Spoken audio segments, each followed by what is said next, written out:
ఇప్పుడు జనరల్‌గా థంబ్‌నెయిల్ చూసి చాలామంది వీడియోలు చూస్తా ఉంటారు. ఈ ఆయిల్ తాగితే దెబ్బ పొట్ట తగ్గిపోద్ది, నడుం చుట్టుకొలత తగ్గిపోతది, లేకపోతే బరువు తగ్గిపోతాం అమ్మ 2 కిలోలు తగ్గుతాం, రోజుకి 3 కిలోలు తగ్గుతాం అని చెప్పి సో థంబ్‌నెయిల్ చూసో లేకపోతే సో ఆ వీడియో చూసో అట్రాక్ట్ అవుతూ ఉంటుంది. చూస్తే లోపల ఏమి ఉండదు, అంతా డొల్ల. సో కాకపోతే ఏంటంటే మనం తెలుసుకోవాల్సింది బరువు తగ్గాలంటే క్యాలరీస్ మేనేజ్ చేస్తూ ఉండాలి. సో అలాంటి బాడీకి కావాల్సిన విటమిన్స్, మినరల్స్ అన్ని బాడీకి అందిస్తూ ఉండాలి. సో ఫ్యాట్ ఇవ్వాలి బాడీకి, సో ప్రోటీన్ ఇవ్వాలి, పిండి పదార్థాలు ఇవ్వాలి. ఇవేమి లేకుండా ఓన్లీ ఆయిల్ రాస్తేనో లేకపోతే ఇంకోటి ఏదో చేస్తేనో, బయట నుంచి ఏదో క్రీమ్ రాస్తేనో ఏమో తగ్గిపోయేదని అంటే కనుక అదంతా కూడా ఒక ట్రాష్ అనే చెప్పాలి. సో మీ క్యాలరీస్ ఎంత కావాలి, రోజుకి ఎంత తినాలి, మీరు ఎంత ఖర్చు పెడుతున్నారు, సో ఇంకెంత డిపాజిట్ ఉంది లేదా డెఫిషియన్సీలో ఉందా చూసి దాన్ని బేస్ చేసుకొని మన బాడీలో ఉన్న ఫ్యాట్ అనేది సో మన బాడీ యూటిలైజ్ చేసుకుంటుంది తప్ప వేరే దారి ఏం లేదు ఇంకా బరువు తగ్గడానికి.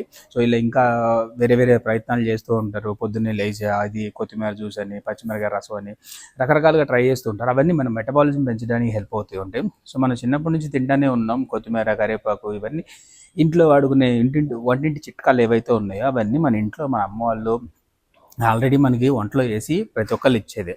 సో ప్రత్యేకించి దాన్ని మనం తీసుకోవడం వల్ల మిరాకిల్ చేంజెస్ అయితే ఏం జరగవు. అవేమి తీసుకోకుండా పిజ్జాలు, బర్గర్లు ఇలా తినే వాళ్ళకి కావాలేమో కానీ అవన్నీ సో మనం రోజువారీ ట్రెడిషనల్ వేలో ఏదైతే ఫుడ్ తింటున్నామో, కర్రీస్ తయారు చేసుకుంటున్నామో ఆ కర్రీస్లోనే ఆల్మోస్ట్ అలా అన్నీ దానిలోనే ఉంటాయి.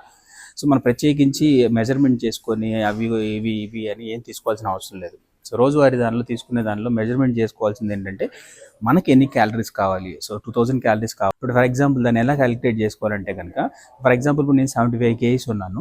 75 kgs మల్టిపుల్ 24 నుంచి చేస్తే అది ఎంతైతే క్యాలరీస్ ఎంతైతే నెంబర్ వస్తుందో అది నాకు కావాల్సిన రెస్టింగ్ మెటబాలిక్ రేట్. అలా కాకుండా నేను ఇంకొంచెం మోర్ యాక్టివిటీ చేస్తే ఇంకొక 1% కలుపుకున్నది, ఇంకొంచెం బెటర్ యాక్టివిటీ చేస్తే కనుక ఇంకొక 1% పెంచుకుంటూ ఉండేది. అలా సో నాకు కావాల్సిన క్యాలరీస్ ఏవైతే ఇప్పుడు రెస్టింగ్ మెటబాలిక్ రేట్, నేను పని చేయకపోయినా కానీ నాకు 1700 నుంచి 1800 క్యాలరీస్ పర్ డే రిక్వైర్మెంట్. నేను 75 kgs ఉన్నాను కాబట్టి. సో అలా నేను 1700 అండ్ 1800 క్యాలరీస్ మాత్రమే పర్ డే నేను తీసుకోవాలి. అలా కాకుండా ఎక్కువ తింటే సో ఆటోమేటిక్గా నేను బరువు పెరిగిపోతూ ఉంటాను. ఆ తినేదానిలో కూడా ప్రోటీన్ సోర్స్ లేకపోతే మజిల్ అనేది వీక్ అయిపోతూ ఉంటుంది. సో అలానే పిండి పదార్థాలు తక్కువ అయితే కనుక మన ఎనర్జీ లెవెల్స్ అంత యాక్టివ్గా పనిచేయడానికి మన బాడీ సపోర్ట్ చేయదు. సో అందుకని మనకు కావాల్సిన 1800 క్యాలరీస్లో సో 40% పిండి పదార్థాలు ఉండాలి, 30% ప్రోటీన్ ఉండాలి, 30% ఫ్యాట్ సోర్స్ నుంచి అందాలి. సో ఇవి కనుక మనం మెజర్ చేసుకొని తీసుకోగలిగితే ఈ వంటింటి చిట్కాలు ఇవన్నీ ఫాలో అవుతూ వంటింటి చిట్కాలు ఇవన్నీ ఫాలో అవుతున్నా ఎటువంటి బెనిఫిట్లు లేక సఫర్ అవుతున్న వాళ్ళు చాలామంది ఉన్నారు. సో ఇలా ట్రై చేసి చూడండి. మనకు కావాల్సిన క్యాలరీస్లో సమతుల్యమైన ఆహారాన్ని కనుక ఇచ్చి చూడండి. సో డెఫినెట్లీ మీరు ఏదైతే కావాలనుకొని మొదలు పెట్టారో అది అచీవ్ చేయొచ్చు. దిస్ ఈజ్ జై కన్నా, ఐఎమ్ సీనియర్ వెల్నెస్ కోచ్. ఛానల్లో ఇదే ఫస్ట్ టైం వీడియో చూసినట్టయితే కనుక ప్లీజ్ సబ్స్క్రైబ్ చేసుకోండి.